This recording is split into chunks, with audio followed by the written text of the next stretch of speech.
Hello everyone and welcome back to my channel. My name might be Isaiah and it's another Sex Ed Friday. Still want to do a little dance when I say that. Today I wanted to talk about some vagina myths because they're very, very prevalent and there's enough that it feels like it's good to make a video on its own. Next week we'll go over penis myths. But without any other delay, let's go ahead and get started with possibly the most commonly known myth, which is the hymen. And the idea that the hymen has to be popped, torn, shredded the first time you have sex. So, what is the hymen? It is a thin little membrane that goes over your vaginal canal, and everybody's is a little bit different. It can be an almost solid piece of membrane, or it can almost not be there at all. It has to have a little hole in it because otherwise you would not be able to have a period. And the reason why the hymen has been so conflated with the idea of having your cherry popped is because oftentimes the first time during sex, you haven't been warmed up properly, you haven't gone through any foreplay or any stretching, so the hymen, which is itself a very stretchy tissue, will tear.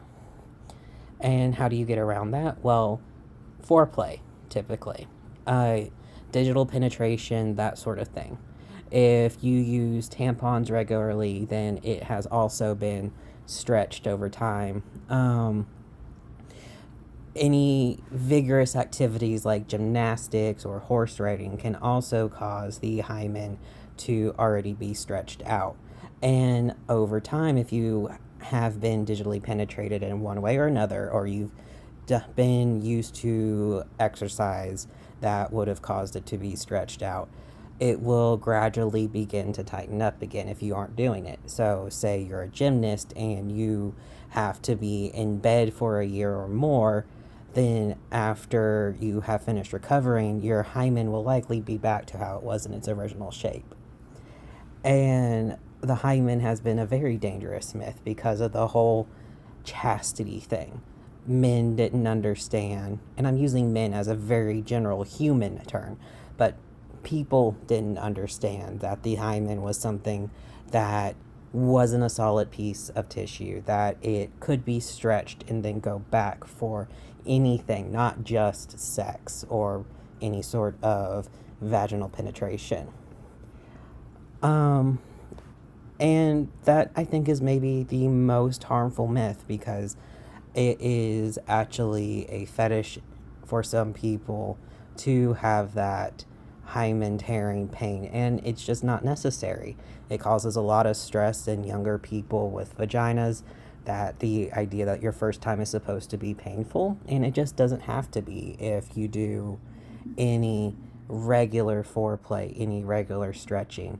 It can also be something completely else where maybe the person doesn't realize it, but they have vaginismus.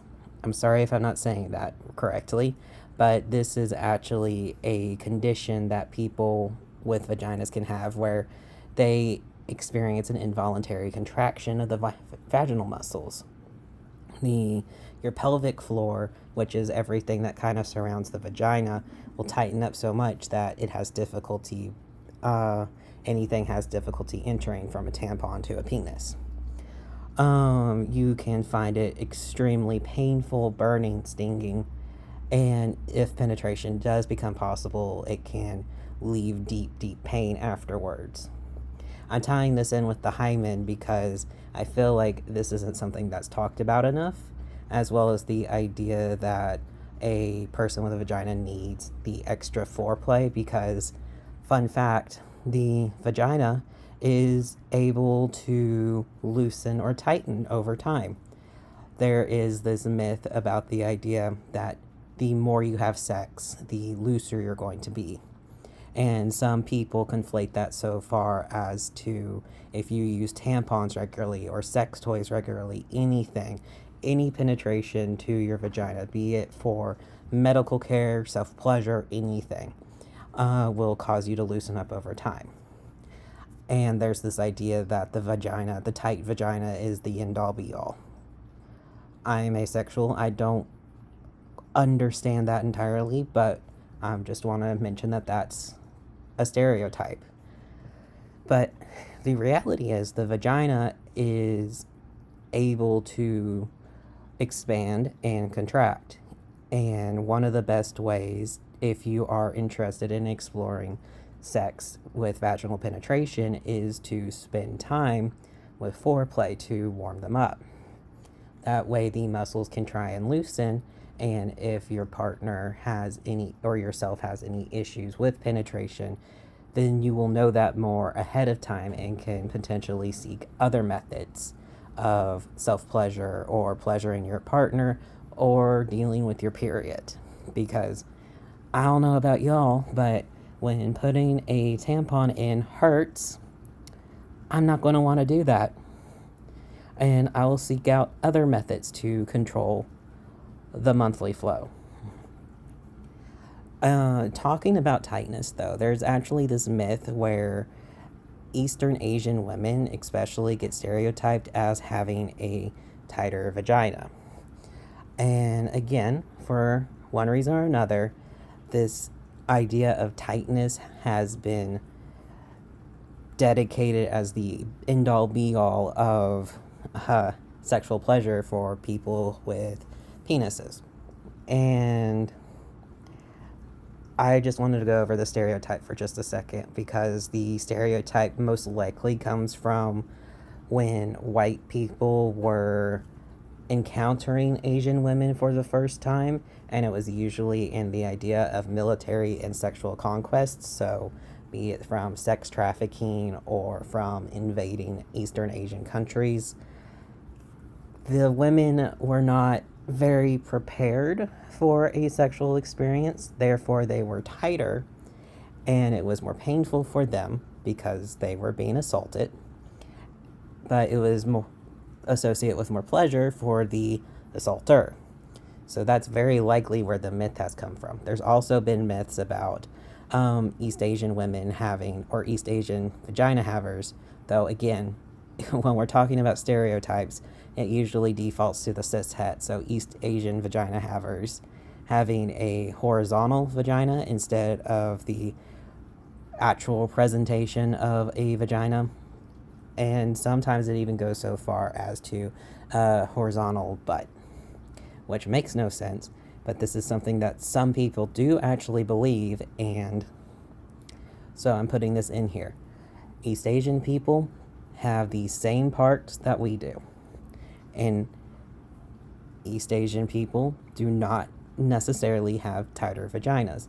If your partner is too tight, they may not be aroused, or they may have a medical condition that requires seeking treatment. So, other things. There are a lot of myths around STDs, and the idea that if you have an STD and you have a vagina, you're going to be aware of it, which just simply isn't true. Chlamydia is a very common STD, and about 50% of women, saying women because this is the study's terminology, not my own, but 50% of women have chlamydia and don't even know it. There is other stuff like trichomoniasis, which can cause itching, burning, redness or soreness of the genitals, discomfort with urination, and a change in your vaginal discharge. A lot of people may not realize they have that. It's one of the most common STDs as well. The thing with STDs is it can affect your fertility, so I would suggest, if you're not even sexually active, having at least one STD panel would be a good idea, because you can also inherit some STDs through your parents. Like, it can be passed down through your birth. So just for your own sake, I would suggest at least one STD panel in your lifetime. If you're regularly sexually active, be consistent, especially if you have different partners. And Also be aware of your own discharge and stuff like that. Because here's another thing, yeast infections. It's very common that if you are itchy down there, or you have irritation, you may think you have a yeast infection. There's some over-the-counter ideas, or not even over-the-counter, but home remedies that people think work for yeast infections, which would be stuff like putting yogurt on it or putting garlic up there. Yogurt can actually help with the symptoms because it will cool the affected area, but it doesn't actually help. The only surefire cures for a yeast infection would be to get medicine for it or wait it out. And it's important because irritation of the vagina isn't necessarily always a yeast infection either. It could be that STD I talked about, trichomoniasis. It could be you just shaved and you shaved in a way that's caused some ingrown hairs, so it's now itchy and irritated. Could be a product you used, which is why when we went over hygiene, I talked about using mild unscented stuff. Don't put soap up your vagina, only clean the outside of the labia, that sort of thing. It could be any number of things, not necessarily yeast infection, but it is important to know what your normal is, because we've mentioned this before, vaginal discharge is normal, and if you know what is your normal and you see it change, you can figure out, maybe I have an STD, maybe I have a yeast infection, something has changed, I should talk to my doctor. And last but not least, I wanted to mention the husband stitch. So this is important for people who give birth, especially if they give birth vaginally. So we talked about how the vagina can loosen and tighten over time. One of the biggest traumas a vagina can go through is childbirth, because you're eating an entire human through that hole. Some people require stitching afterwards, and they call this the husband stitch because doctors may decide to put in an extra stitch to try and tighten the vagina up more quickly, and this can cause a lot of issues. It can heal improperly and cause a lot of pain, new tearing. It can completely ruin someone's sex life. And I'm mentioning this because I think it's not something that's talked about enough. I've only heard about it a couple of years ago. And it is another one of those moments where people with vaginas end up getting spoken over by their spouses because the doctors will talk to the husband about it. That's why it's called the husband stitch. So they'll talk to the person that is married to the vagina haver and get their idea on it. And the thing is, with vaginas, they do begin to loosen as you get older, as your pelvic floor weakens. There are exercises if you are interested in tightening your pelvic floor. They're called Kegel exercises. You can look them up. There you can also change your position that you're having during sex if this is an issue. But the husband stitch just isn't it. It shouldn't be done. It can really hurt the person afterwards, and it can completely ruin their sex life if they are choosing to have it. But I think that's going to be it for me today. I know I didn't talk about the clitoris at all. That's going to be its own video down the line because I feel like that will be and I think this was enough for the day, honestly. Trying to keep these a little shorter so they're more accessible. Kind of want a better name than Sex Ed Fridays because I have Sin Day, and Sin Day is a lot of fun just to say. The Sex Ed Friday is a little bit of a mouthful. Anyway, I hope this helps a little bit. Get some of those myths and misconceptions out of there. And if you've got any other questions, got any more cool ideas to talk about, just shoot me a comment, let me know, and I'll talk to y'all tomorrow. Stay hydrated. Bye.